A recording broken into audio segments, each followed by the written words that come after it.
গাইবান্ধার গোবিন্দগঞ্জে করতোয়া নদীর ভাঙনে 12টি এলাকায় বিলীন হচ্ছে কৃষিজমি, ঘরবাড়ি, কমিউনিটি ক্লিনিক, ঈদগাহ মাঠ, শিক্ষা প্রতিষ্ঠান সহ বিভিন্ন স্থাপনা। আতঙ্কে দিন কাটছে নদীপাড়ের মানুষের। ভাঙন রোধে দ্রুত ব্যবস্থা নেওয়ার দাবি জানালেও এখনও কোনো পদক্ষেপ নেয়নি প্রশাসন বলে জানায় এলাকার লোকজন। তবে ভাঙন রোধে নানা উদ্যোগ নেওয়ার আশ্বাস দিয়েছে পানি উন্নয়ন বোর্ড। সংবাদদাতা আবু বকর সিদ্দিক লিটনের তথ্য ছবিতে প্রতিবেদন। যতদূর চোখ যায় নদী পাড় জুড়ে শুধু ভাঙনের ক্ষত। এই বুঝি বাড়ির উঠোনটুকু গিলে খাবে অশান্ত নদী। গাইবান্ধার গোবিন্দগঞ্জে করতোয়া নদীর ভাঙনে 12টি এলাকায় বিলীন হচ্ছে কৃষিজমি, ঘরবাড়ি, কমিউনিটি ক্লিনিক, ঈদগাহ মাঠ, শিক্ষা প্রতিষ্ঠান সহ নানা স্থাপনা। উপজেলার দরবস্ত ইউনিয়নের বিশ্বনাথপুর, গোসাইপুর, দুর্গাপুর ও তালুক রহিমাপুরের প্রায় 2 কিলোমিটার এলাকা নদীতে মিশে গেছে। এ অবস্থায় আতঙ্কে দিন কাটছে এখানকার মানুষের। ভাঙন রোধে দ্রুত ব্যবস্থা নেয়ার দাবি জানান তারা।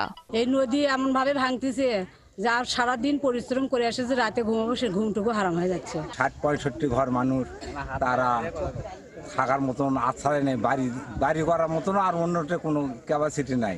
এখানে অনেক বাড়ি ঘর ছিল, বাড়ি ঘরগুলো ভাঙ্গে চলে গেছে। আমাদের অনেক জমা জমি চলে গেছে, 22-23 বিঘা মাটি সব নদীর মধ্যে ভেঙে গেছে।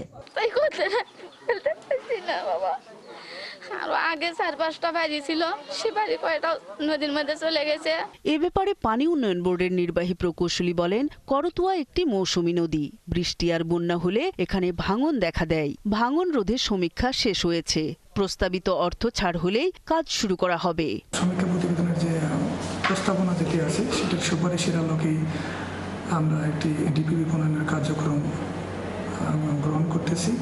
আশা করি এই ডিপিপিটি অনুমোদন এবং বাস্তবায়িত হলে পলাশবাড়ি, গোবিন্দগঞ্জ এবং সাগাটা উপজেলায় যে করতোয়া, বাঙালি, কাটাখালী নদী কেন্দ্রিক যে নদী ভাঙ্গন আছে সেটি হতে ওই এলাকাগুলো রক্ষা পাবে।